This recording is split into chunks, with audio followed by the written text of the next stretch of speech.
Hello everyone, welcome back to my channel.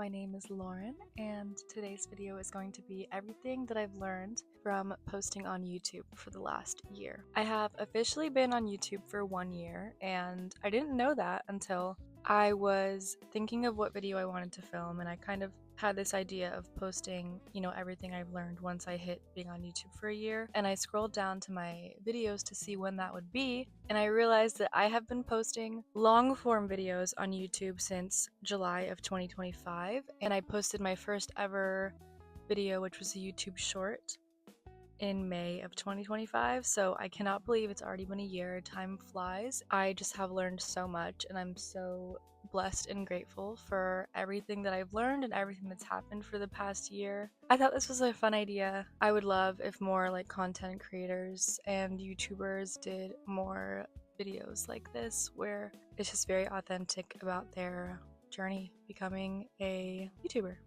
So yeah, let's get started. This is my first time ever using the mic, by the way, and hopefully the audio is good. Now let's get started for real. I have everything written down in my notebook. I will link the notebook that I have in the description box because it motivates me to write stuff down. And that's the first thing that I've learned. Always be ready to write down any content ideas that you have. I get video ideas at the most random times, so having a notebook to capture all that information, or even your notes app in your phone, is really good for if you're not by a journal or something. It also helps me for videos that I have planned or that I'm going to film. I write down what I'm going to talk about in those so that I don't get off track, and so it's just easier for me to have a layout of what I'm going to talk about, because I am a yapper and I will very much just talk and talk if I don't have some sort of structure. Okay, for example, when I got the idea to film this, I ended up writing everything that I learned down so that I wouldn't be making things up as I go. I didn't want to forget anything. Also, on days when I have nothing to do, I literally just try to brainstorm as many video ideas as I can so that when I do have time to film something, I always am ready, because I'm trying to be more structured and organized when it comes to YouTube, and I want to start posting a lot of content that I like to watch. I want to try to make better content and more diverse content. So yeah, that's my first thing that I learned, is to always be ready to write down a content idea and somewhat plan my content out. Okay, number 2, I wish someone told me this, but I don't have anyone that does YouTube in my life, so I had to learn this myself, but posting your first video is the hardest. Once you get that out of the way, it becomes so much easier.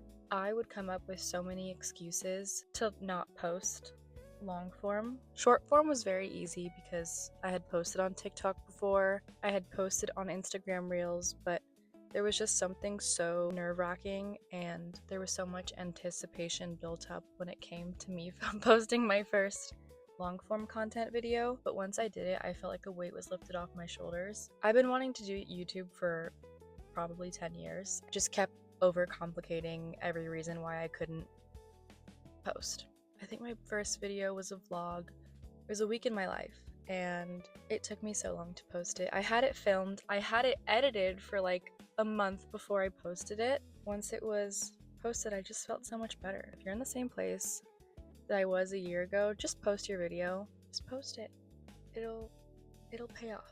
Okay, next one is, this one's kind of not contradictory. It sounds like a negative thing, but it really is a positive, and that is to keep your expectations low while still being optimistic. What I mean by this is, obviously you want to be optimistic and you want to have a positive mindset around posting and everything, but don't expect your first couple videos to blow up. Don't expect for you to have a viral video, because the chances of that happening are extremely small. I would never get my hopes up for something, especially if I just started. I didn't really know what I was doing. My goal for the first year of me being on YouTube was to hit 100 subscribers, which is small, but that felt doable for me. If I made it something super high, I would have been upset with myself and disappointed that I didn't hit that, and I know it would have affected me mentally. So aiming for something that felt more achievable for me was the best thing I could have done, because I ended up surpassing that, and it made me feel very good and was just very rewarding to be able to see that. keep a positive mindset, and definitely shoot for the stars, but baby steps. Creating realistic goals is always the best way to go, in my opinion. For long term, obviously aim big, but for short term, keep things very, very attainable. Next one is posting the content that I want to post brings me the most joy. I don't think I will ever be the type of person to post content that I don't like making, because one, I'm not even making money right now, and I think money would be the only reason why someone would post content that they don't want to. Literally, why would you be doing that? What I mean is, like, I love vlogs. I love vlogging. I always wanted to be a vlogger when I was little. Posting vlogs just makes me happy. It's easy. It is my day-to-day life, so it feels very normal to me, and I'm doing normal, ordinary things, and I really enjoy that. I love vlogs. I love watching them, and I love my other videos that I've posted. I love all of the ideas that I have ready to film. I want to create content that I love and that feels easy to make, because I know I'm not getting paid for this. This is not my job, but I treat it as one because it's something that I care about. If you do what you love, it won't feel like a job. So, yeah, post content that you like. I found that having one specific niche was not for me, and I'm very glad that I have like a couple different genres of videos on my channel. I want to have more. I think that it gives more to offer. It just shows the different sides of me that I love and different things that I like doing that I want to capture. And some videos might not perform well, and that's okay, because you're still enjoying it, and if you hate it, that's gonna show.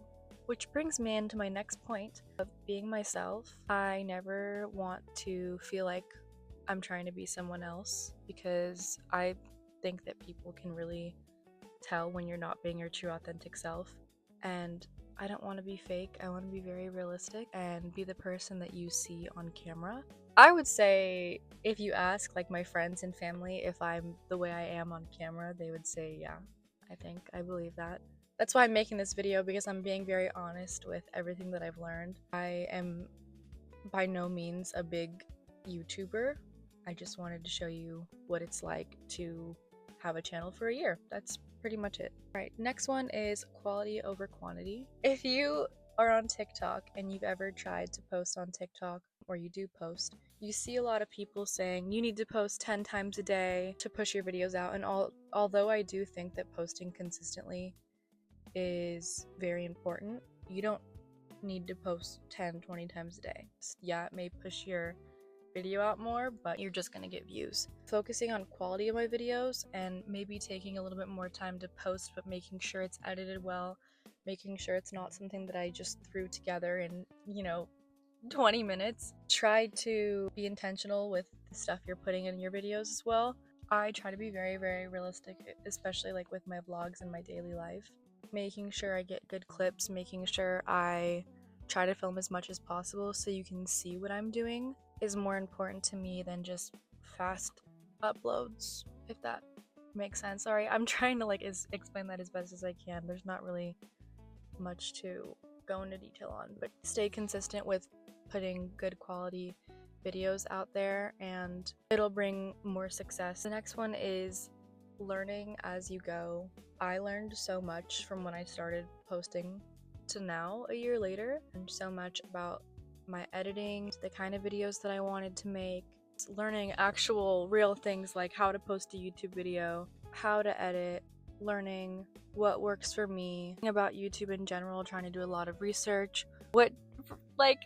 Even something like this right now, I don't do a lot of videos sitting in my car like this, and I looked up if 4K or HD is better for YouTube, and it said 4K, which I film in when I'm not doing cinematic, but this was cinematic, so I wasn't sure, so I looked it up. Just learning little things like that, you really learn as you go. I think it's really cool, because I literally knew nothing about posting on YouTube before I started, obviously, and I've just learned so much now. So I learned what works for me. I'm still learning. And be a sponge if you're trying to start a YouTube channel. Just be a sponge and learn as much as you can about it. Read about it.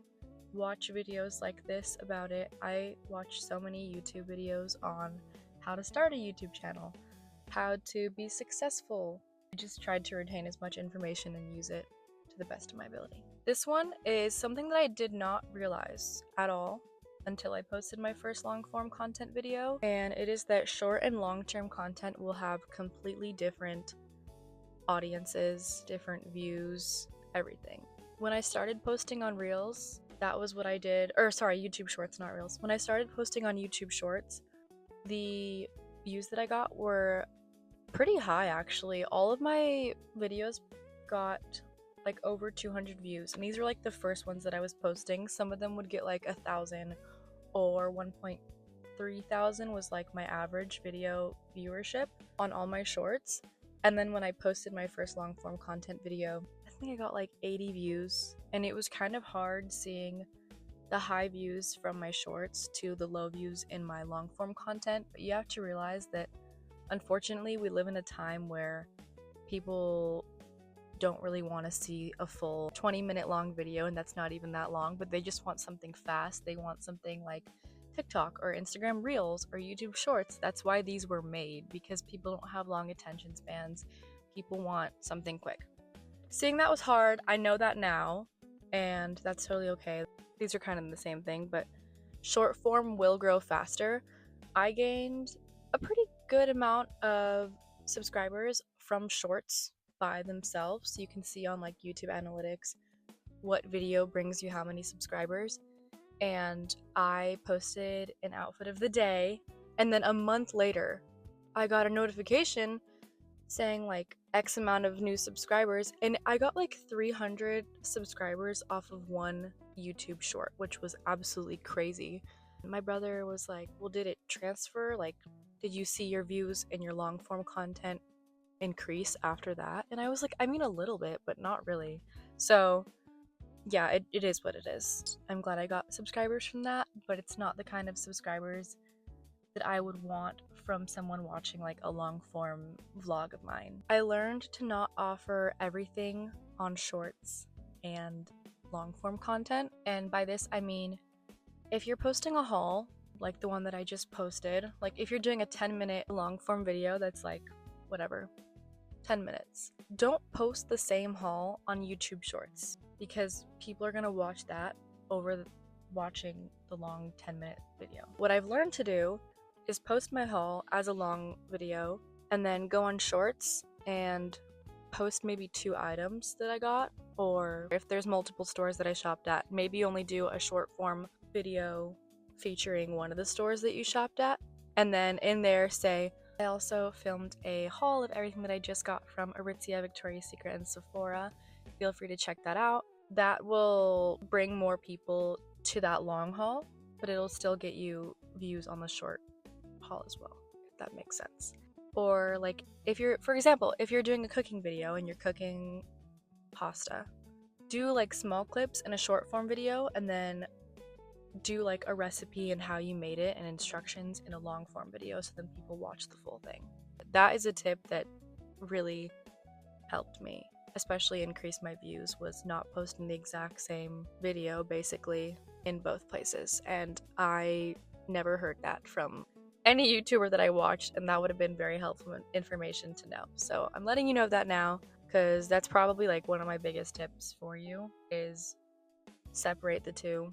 I have kind of slowed down posting on YouTube Shorts a little bit, and I'm posting more short form content on Instagram Reels and TikTok just to differentiate the two, because I want my YouTube audience to be people who want to see me talk for 20 minutes in a video like this. Okay, and I don't think I have anything else for this video. My last little words of wisdom are just post. I know I said that already, that the first video is going to be your hardest, and once you do it you'll feel relieved, but seriously, just go for it. This is something that I wish I started much longer ago than I did, but I'm thankful that I have already been doing this for a year, because all I'm doing is learning and bettering myself and bettering my content, because YouTube is something I'm very passionate about, and it just brings me a lot of joy, and I hope it can for a long time. I have been loving this journey, and I cannot wait to continue it. I hope you took